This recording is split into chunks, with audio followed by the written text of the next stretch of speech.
Good evening, y'all. My name is Shawn. I will be presenting on is hip hop corrupting our youth. I chose this topic for the simple fact that it's a lot of corruption I feel that's going on in today's society that it helps our youth. Like I think it's a clear line between fiction and reality when you talk about like hip hop with our youth. Like for instance, I choose a couple of artists.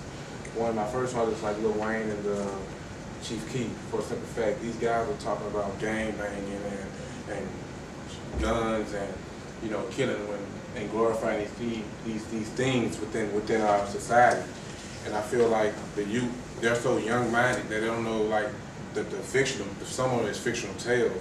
And when you tend to hear stuff over and over again, these fictional tales are maybe real, it becomes the youth reality, And I chose this. I know I chose it because I'm a peer mentor with middle school kids, and I tend to ask them all the time, like, what type of music do they listen to? And most time I get Chief Keef, I get Lil Wayne, I get Rick Ross, I get Trinidad James, and the things that they talk about, they want to mimic them.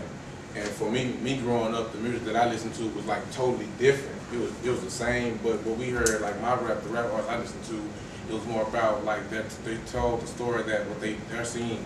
Well, these guys are telling stories that they feel like they're glorified, but they're not giving all you the consequences. Like if you gang bang somebody, you're a target. Somebody's going to try to kill you.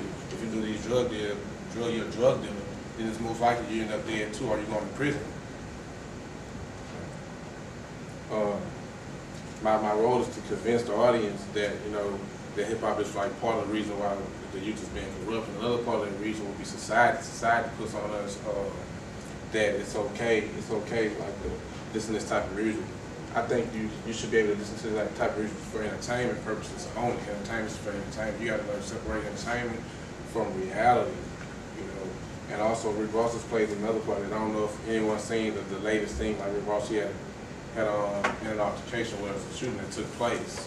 That he was at shot at like 24 times, I think, with an automatic weapon. But see, when you rap about those lyrics, and you tend to paint this picture, people are going to come see you because you painted that picture. That's somebody actually that's living that lifestyle, So they want to see if you're really about that. Also, I talked about Gucci. This is one of the cats I feel like every rap, because all his raps are about some drug bricks or something dealing with crime, and I don't think our youth is like fully acknowledging that this is entertainment. I know my mom taught me at a young age, like, separate entertainment from reality. Like, you can listen to this music, just don't try to live it out, because there are consequences that come with it. And me growing up in a crime-infested area, like I grew up in the Fifth Ward. If anyone know about Fifth Ward, that's like heavy crime-infested area. So things I've seen, I can relate to some of the things, but I never wanted to be in them shoes, because I know what happened. I have friends that got killed doing certain things within that. So. These are some of the topics I picked, like some of our youth that looks up to. The dude in the middle, which is Chief Keef, he's 17. He's 17. He's talking about gang banging, killing, and he's also I think he's about to do 6 months, I think, for violating parole for having a gun. Where he was permitted to have a gun, and this is 17. So if he's 17, he's talking about this. So imagine the youth that's 17 when they listen to this cat. Also, I talked about Rick Ross again. He plays a bigger, heavy figure because a lot of kids looks up to him. And the newest cat was like Trinidad James. And it was just, he has like one of the hottest songs out. But I think it just set like the black community back to me, because I think Def Jam just cut him a deal for like $2 million. And I don't blame all the rappers. I blame like just it's the politicians within the music and society, because if they have to make this type of music because they want to sell these records, and in order to sell these records, who got to buy it? Us. We have to buy it. We have to buy this music. Paul says I have to stand, because there are some artists that come out that talks about education. Like for one, Nas is like one of those. But no one wants to listen to Nas. It's rare you just got somebody say, "Well, I know Nas," because the style of flow that he raps about.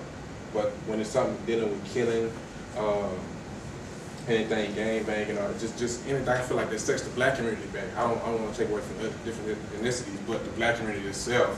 These guys are glorifying something that our kids, like my boys, I know, they live and they see every day, they're glorifying this, but they're not living this life because they're rappers.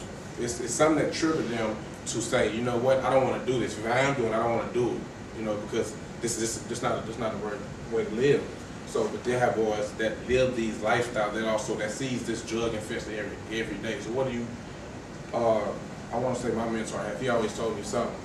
They're living a life while you're living a life. And I say that simply because they're living a rich and wealthy lifestyle, but you living a life that they rap about, so you see this every day.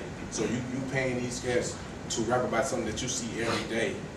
So this is like one of the main topics that I feel that was important to look at, because I think to you today, man, they're misguided. They're really misguided. And dealing with certain things in society. It's not only music. I think the media plays a big part in it, because reality shows also play in it. You know, you see these things that's happening on these reality shows, and people tend to take that and think it's okay to act a certain way within that too. So I think our youth are very misguided in today's society, and with our youth is our future. So we got to make sure we prompt them in the right way to understand, like, it's okay to listen to this music, but have a goal in mind that doesn't require you watching over your back. You know, so that's my topic on life. The reason why I feel like hip hop is cool in the youth. Thank you.